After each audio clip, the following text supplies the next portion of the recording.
Muy buenos días a todos mis queridos hermanos y amigos que en esta mañana se han reunido, cada uno en sus hogares, para agradecer al Señor, para alabarle y rendirle culto a nuestro Señor. Hoy, domingo, es un día en el que todos los cristianos nos unimos, nos juntamos para alabar a nuestro Señor. Lo hacíamos en el templo, pero bueno, por razones que todos conocen, sabemos que no podemos reunirnos en el templo, pero lo hacemos de esta manera. Así que yo te invito en esta mañana que prepares tu corazón, dispongas tu corazón para alabar al Señor. Así que, chicos, ¿ustedes están listos? Estamos listos. Estamos listos. Así que acompáñanos a alabar a nuestro bendito Señor, porque Él se lo merece.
Cambió mi corazón, me mostró un nuevo andar y nunca nos va a dejar. Por eso le cantamos a Él.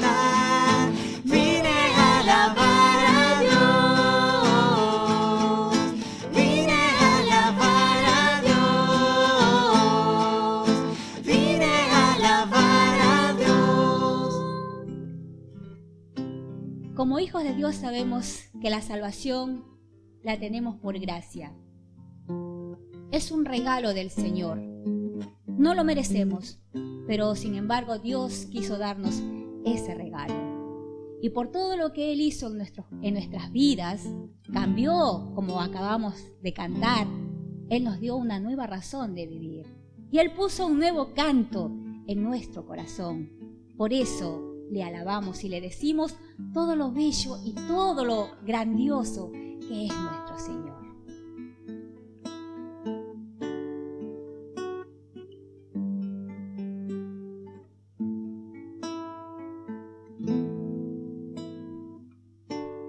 En mi corazón hay una canción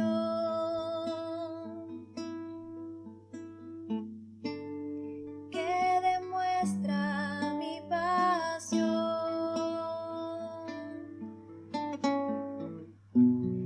Para mi Rey y mi Señor,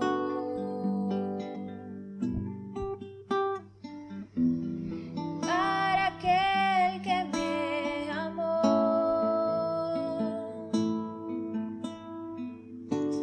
En mi corazón hay una canción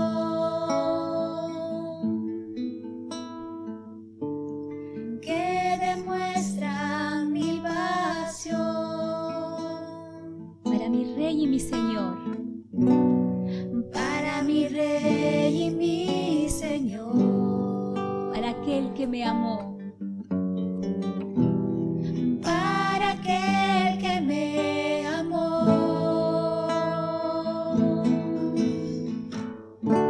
Hermoso eres, mi Señor,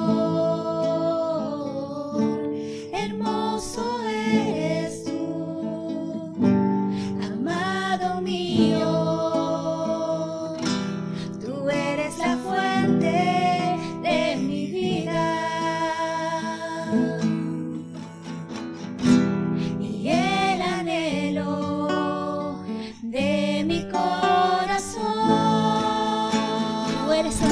Señor. Hermoso eres, mi Señor. Hermoso eres tú, amado mío.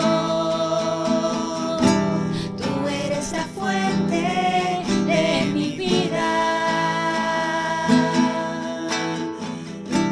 y el anhelo de mi corazón.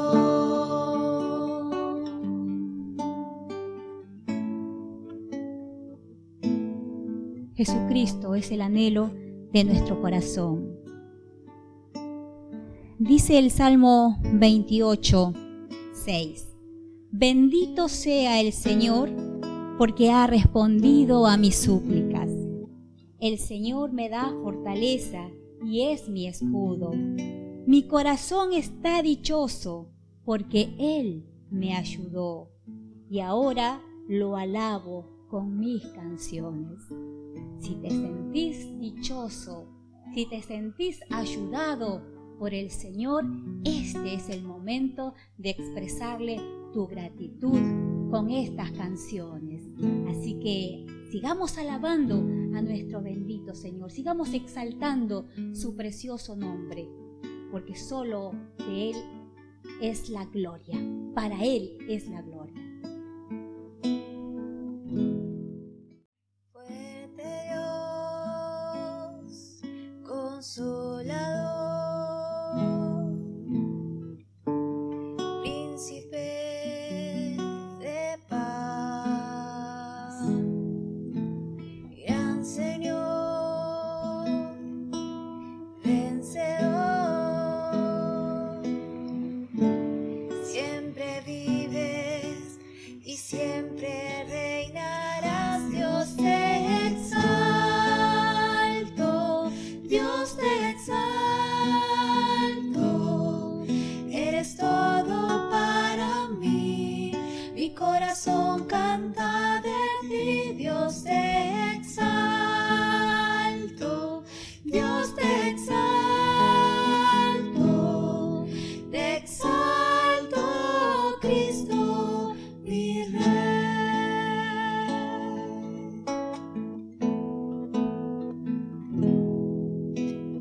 Fuerte Dios, consolador,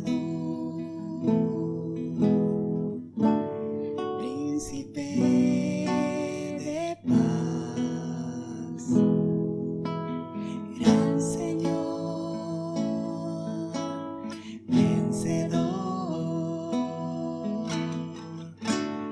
Siempre vives y siempre reinarás. Dios te exalto, Dios te exalto. Eres todo para mí, mi corazón canta de ti. Dios te exalto, Dios te exalto, te exalto, Cristo, mi Rey. Te exaltamos, oh Dios. Dios te exalto, Solo a ti, Dios Padre. te exalto. Eres todo para mí, mi corazón canta de ti. Dios te exalto, Dios te exalto, Cristo, mi Rey. Te exalto, Cristo, mi Rey. Te exalto, Cristo, mi Rey.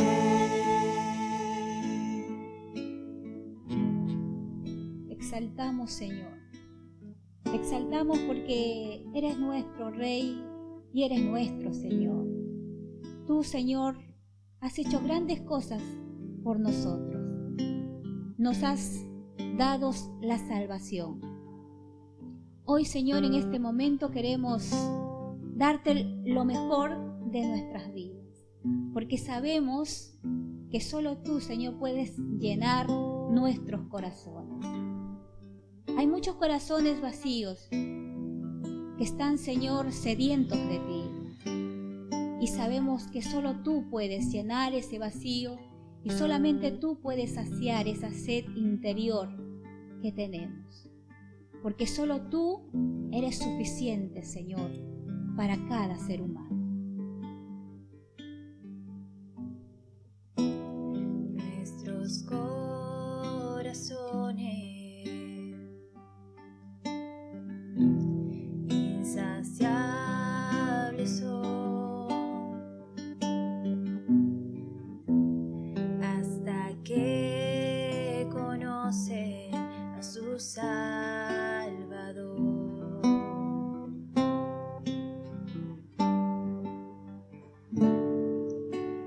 Tal y como somos, nos amó. Hoy nos acercamos sin temor. Tal y como somos, nos amó. Hoy nos acercamos sin temor. Él es el agua que al beber nunca más tendremos sed. Jesucristo basta, Jesucristo basta. Mi castigo recibió y su herencia me entregó. Jesucristo basta, Jesucristo basta.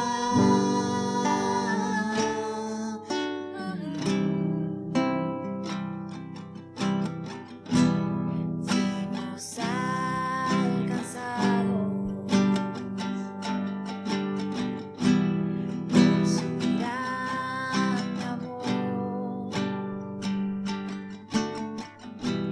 con brazos abiertos nos recibe hoy.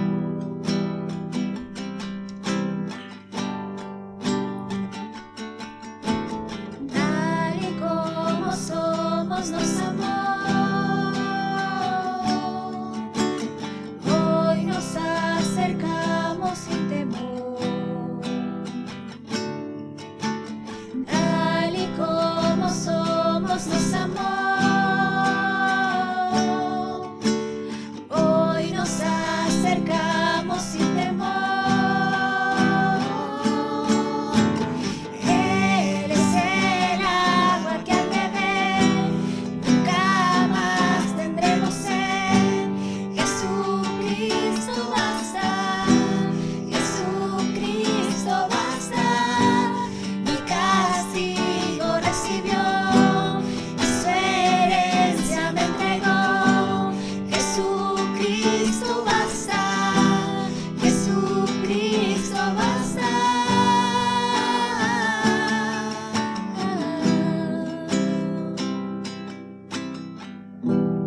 Ahora hay un futuro y esperanza fiel. En su amor confiamos, hay descanso en él. Si estás buscando descansar, porque te sentís cansado de la vida, en esta mañana te decimos que solo Jesucristo basta, que solamente Él es suficiente para poder ayudarte en todo lo que necesitas.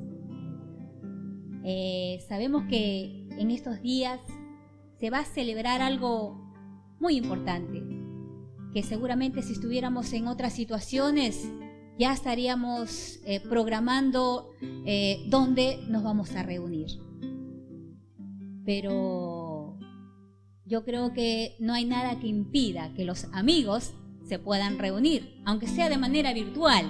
Así que un saludo para todos nuestros amigos que cada domingo nos están acompañando. Y para nuestros amigos de manera personal también les damos un saludo. A toda la iglesia, Jesús dijo que Él es nuestro amigo y Él quiere ser tu amigo también. Así que bueno, ahora vamos a escuchar la palabra del Señor. Que Dios los bendiga. Buen día, una vez más con ustedes, mis amados hermanos, para dirigirnos hacia la palabra del Señor y en un tema que es bastante importante para esta mañana. ¿Cuántos de nosotros estamos muchas veces insatisfechos? Y yo quiero hablarles de 3 personas que por lo menos mostraron insatisfacción en algún momento. El tema de hoy es entonces la insatisfacción en medio de la satisfacción. Y hay 3 casos, decía recién, qué difícil es muchas veces en este mundo encontrar satisfacción en todo lo que quiera uno vivir. Difícilmente uno se va a encontrar rodeado con todas las necesidades que uno quisiere para vivir cómodos. No siempre se dan los casos así, no siempre se puede tener todo lo que queremos, como alguien dijo. Y quiero llevarles a la palabra del Señor. Hay un primer caso que está en el libro del evangelista Juan, en el capítulo 3, versículos 1 y 2 nos habla acerca de un hombre bastante conocido dentro de la literatura bíblica. Y dice la Biblia así, Juan 3, 1 y 2. Había un hombre de los fariseos que se llamaba Nicodemo, un principal entre los judíos. Este vino a Jesús de noche y le dijo, Rabí, sabemos que has venido de Dios como maestro, porque nadie puede hacer estas señales que tú haces si no está Dios con él.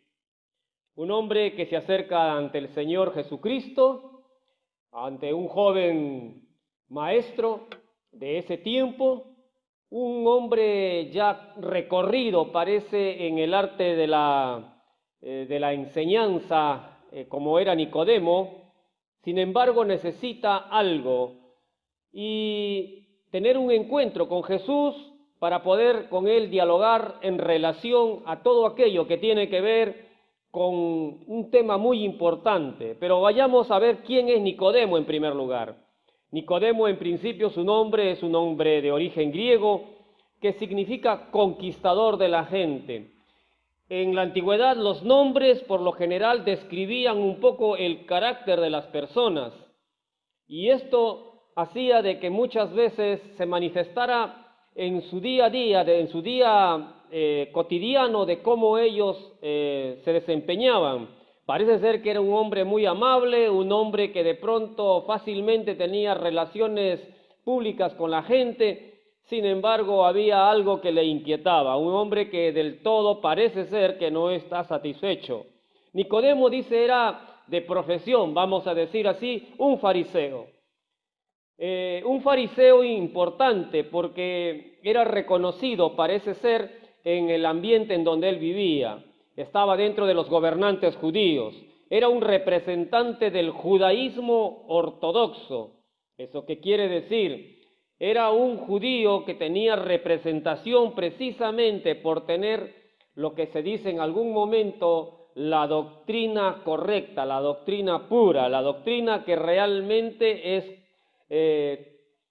honesta, transparente, todo lo que le querramos poner como adjetivo a este hombre.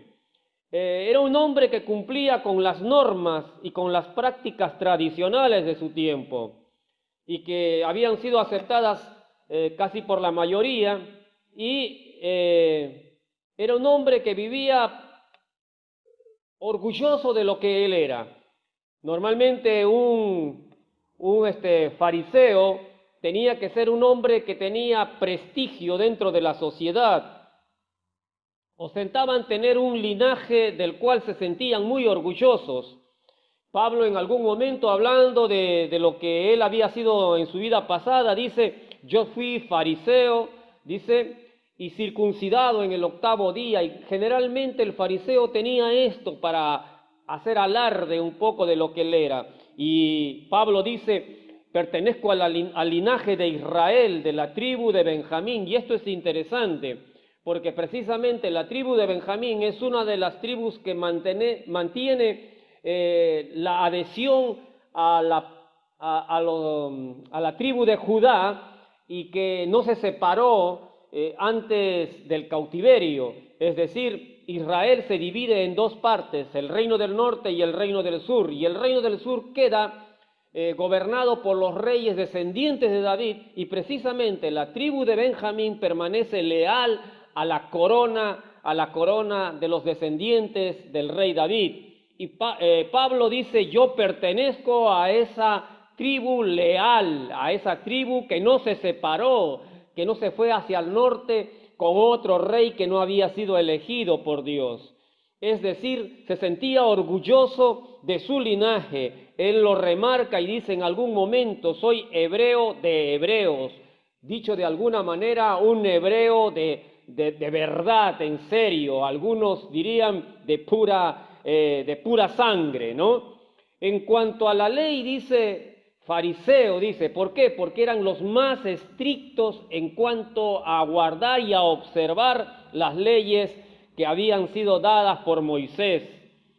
En cuanto al celo, los fariseos eran celosos, acérrimos de que cualquier otra cosa que no sea la postura judía se pueda entrometer en los asuntos de fe. Tanto así que Pablo dice: yo fui celoso y por eso fui perseguidor de la iglesia. Luego va a decir también, cuando escribe una de sus cartas a los filipenses, dice: en cuanto a la justicia según la ley, fui irreprensible. Y esto era lo que tenía un fariseo. Nicodemo era uno de ellos. Nicodemo se sentía orgulloso de lo que él era realmente, un fariseo reconocido en todo su ambiente social, seguramente el orgullo de su familia, el orgullo de todos sus ancestros, y que al mismo tiempo era venerado por todas las personas que seguramente se le acercaban o en algún momento se entrecruzaban por las calles de Jerusalén. Un fariseo que seguramente más de uno en aquel entonces habría querido ser, uno de los profesionales más eminentes seguramente en su tiempo. Cuando se habla de Nicodemo en la Biblia, se habla como de alguien conocido, como alguien que difícilmente puede pasar desapercibido. Por eso es que se acerca a Jesús de noche para no ser visto. Era demasiado visible su presencia en cualquier parte que tenía que ir a oscuras a buscarlo al Señor. Este hombre se debe haber sentido, obviamente, como se dice, satisfecho de haber alcanzado logros. Sin embargo, este hombre en algún momento se acerca a Jesús porque hay algo que no le cierra en todo lo que él estaba viviendo. Si decimos para qué le servía toda la ortodoxia que él tenía, es decir, para qué le servía solamente, podemos decir, como prestigio, como un asunto de admiración que tenían los demás hacia él, probablemente la reverencia del pueblo, probablemente muchos hablaban bien de ellos porque eran estrictos guardadores de la herencia, de la fe que venía desde los días de Moisés. Todo aquí en la vida era como que estaba precisamente alcanzado, sus objetivos, sus anhelos, sus sueños tal vez humanamente habían sido alcanzados, pero al final parece ser que en él hay un vacío porque va en busca del maestro, del joven maestro nazareno para preguntarle un asunto muy elemental. Luego hablaremos de ese asunto. Otro segundo caso que podemos encontrar es cuando nos vemos en la historia bíblica en el cual registra Marcos, en el capítulo 10, versículo 17, registra un hombre que parece ser no necesitar nada y que cualquiera quisiera tener lo que él tenía. Y dice este versículo así: al salir Jesús, para seguir su camino, dice, vino uno corriendo e hincando las rodillas delante de él, le preguntó: Maestro bueno, ¿qué haré para heredar la vida eterna? Si seguimos leyendo, se va a dar cuenta, mi querido hermano o querido oyente, si se sigue leyendo este pasaje, nos encontramos con un hombre rico, un hombre que lo tenía en cuanto a posesiones, lo tenía todo lo que necesitaba y de sobra. Generalmente los ricos en ese tiempo eran personas que creían tener la bendición directa de Dios y por eso ellos se sentían como que no necesitaban nada muchas veces. Las personas ricas normalmente creían contar con el favor de Dios y precisamente por eso eran ricos. Sin embargo, este hombre parece también estar pasándola no muy bien y en algún momento de su vida él viene corriendo, dice, y se hinca de rodillas delante del maestro, del joven maestro Galileo, para preguntarle y decirle: maestro bueno, ¿qué haré para heredar la vida eterna? Los ricos en realidad eran personas que muchas veces eran altivos por lo general y que ponían su esperanza en las riquezas. El apóstol Pablo lo describe en la primera carta a Timoteo, en el capítulo 6, versículo 17. Él dice: a los ricos de este siglo manda que no sean altivos, ni pongan la esperanza en las riquezas, las cuales son inciertas. El apóstol Pablo, dando una recomendación a muchos creyentes, seguramente que allí lo tenía como pastor a Timoteo, le dice que estos ricos que ahora conocen al Señor dejen de ser altivos y que pongan más bien su esperanza en Dios y no en la esperanza en sus riquezas. Por supuesto, esto era algo que le sonaba bastante difícil de digerir a cada uno de los ricos. Si había el pensamiento de que los ricos contaban con el favor de Dios, ¿cómo podían ellos pensar de otra manera de que las riquezas eran malas y de que ellos de alguna manera estaban viviendo una vida mala?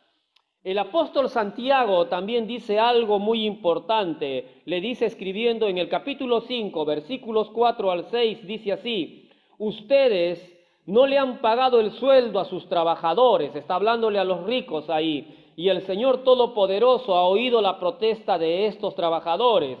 Ese dinero que no han pagado también los acusará delante de Dios. Y ahí describe algunas características de cómo vivían los ricos, muchos de ellos en lujos extremados, y que se daban la gran vida con diversiones, con fiestas, con agasajos enormes.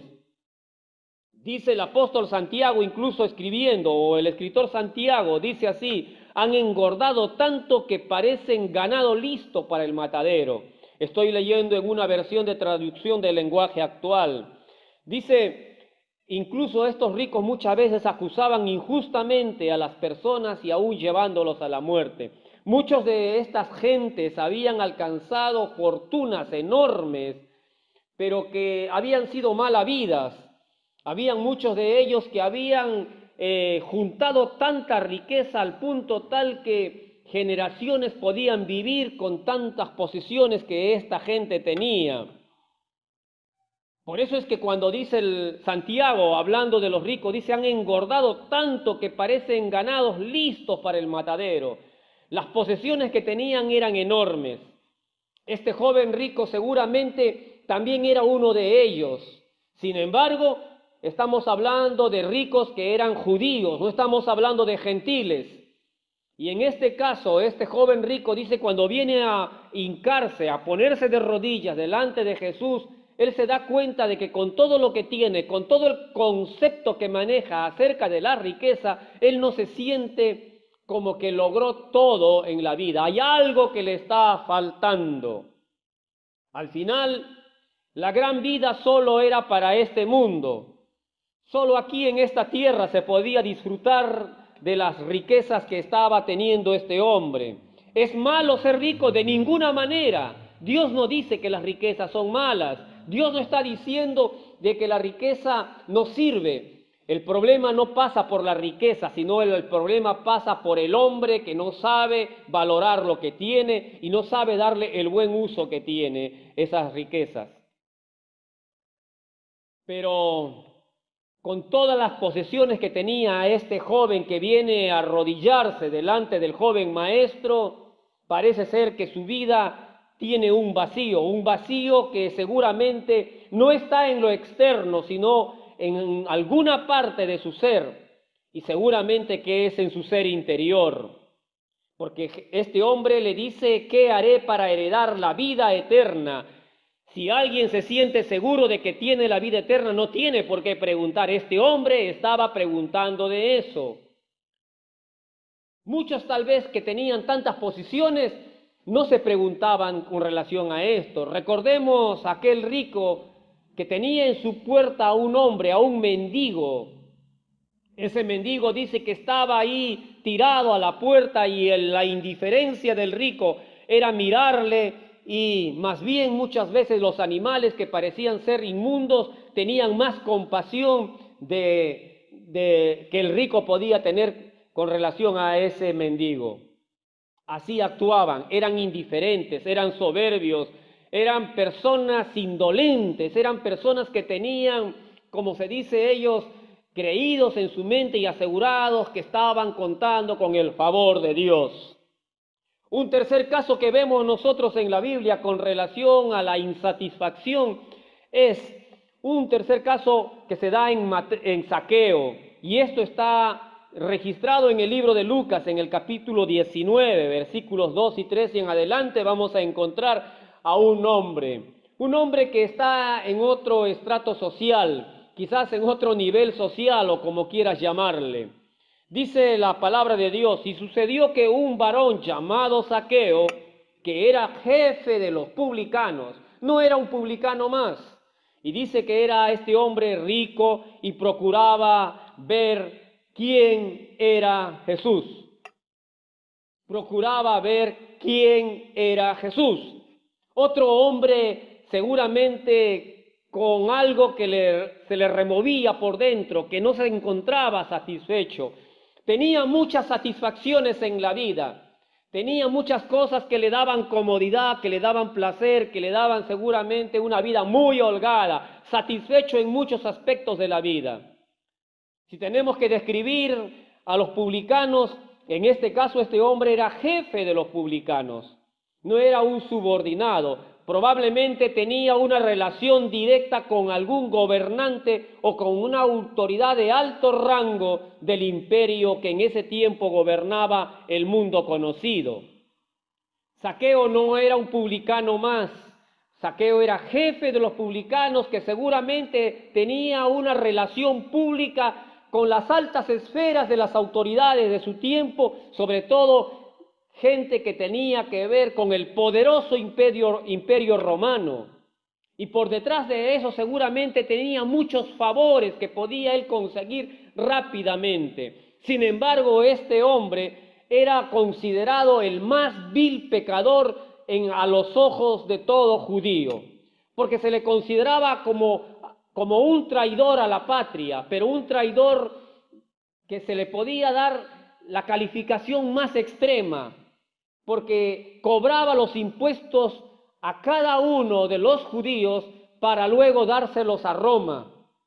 Y es más, no solamente las cobraba, sino que muchas veces forzaba a que se pague mucho más de lo que correspondía, sin importar si era un pobre o si era alguien que tenía ningún ingreso importante para su sostenimiento. Lo importante era cobrar los impuestos a como dé el lugar. Eran odiados porque extorsionaban muchas veces, forzaban y podían mandar a la cárcel a quienes no pagaban los impuestos. Su relación social seguramente de este hombre era con las altas esferas del imperio. Probablemente se le miraba con mucho agrado a este hombre. Probablemente tenía la bienvenida siempre a los palacios importantes del imperio romano. Tenía mucha relación social probablemente. Era muy conocido, tenía fama en el imperio. Es seguro que este hombre no pasaba desapercibido cuando caminaba por las calles de Jerusalén. Es seguro que este hombre era admirado incluso por los otros publicanos que estaban bajo su autoridad. Sin embargo, con todo ese poder y autoridad que tenía, era considerado como el más vil pecador. Y claro que lo era, porque cuando la gente le estaba señalando así, este hombre de por sí, ya sabía muy bien que a él, obviamente no le importaba si tenía que seguir siendo un pecador más, y probablemente su vida era tan disoluta como cualquier pecador, cualquier persona que ya no le importan las reglas y las normas en ningún sentido, ni religiosas ni sociales. Después de todo, tengo amistades que me pueden librar de cualquier situación que a mí me complique la vida. Es decir, una vida de pecado, sin embargo, una vida insuficiente.